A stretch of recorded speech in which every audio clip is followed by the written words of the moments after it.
At least 7 children drowned in Gogrial East County in Warrap State amid heavy rains. The commissioner has said. The commissioner of Gogrial East County, Maluik Luth, said the deceased children were aged between 3 and 6. Luth told iRadio that the area received consecutive rainfalls from the 15th to the 18th of August.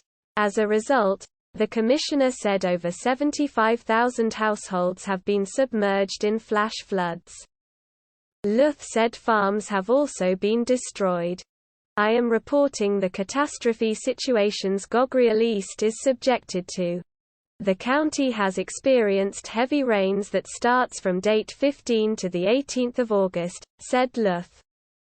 The rain destroyed crops in farms and all houses are submerged and about 7 children have died as a result of floods.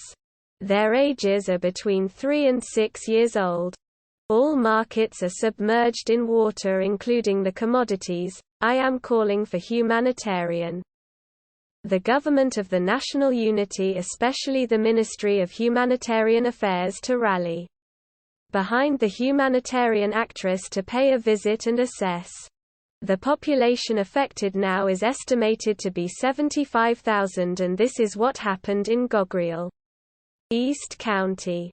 According to the county commissioner, children are not likely to start school soon as the schools are underwater.